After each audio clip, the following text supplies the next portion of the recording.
give us a bit of a lay of the land in terms of the time you have spent on the research work, jointly, and then how you have funded yourself and then your organization, and then what has kept you going across the last few decades? What happened was I wrote a play on 3 Indian boys, and it was well received and reviewed in the papers, and the head of Multicultural Victoria asked me to, as a result of that, asked me to visit him, get an appointment, and which I did, and I was anticipating a grant taken Australia-wide, and it wasn't, and he'd read my earlier histories on Bandura and other places, and he went to La Trobe University, as I did, and he asked me to write a history of Indians in Victoria the same way as I wrote, and this is crucial, the same way as I wrote the history of Bandura. Now, when you do a family history or a local history, you put everything on the page. Academics in university, they pick one topic and they follow that from start to finish.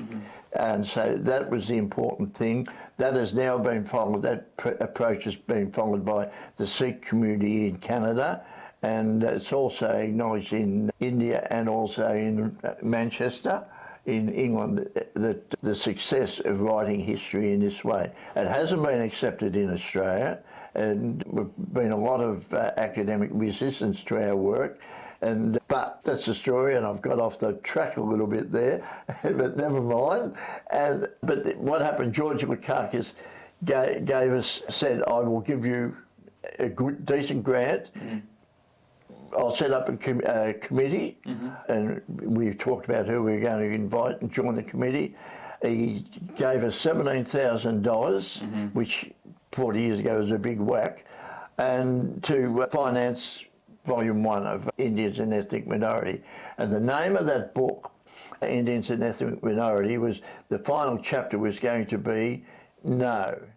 That was the intention of the book. That was the intention. And the question was, are Indian ethnic minorities? A minority with a question mark. And when the last paragraph was going to be saying no and why.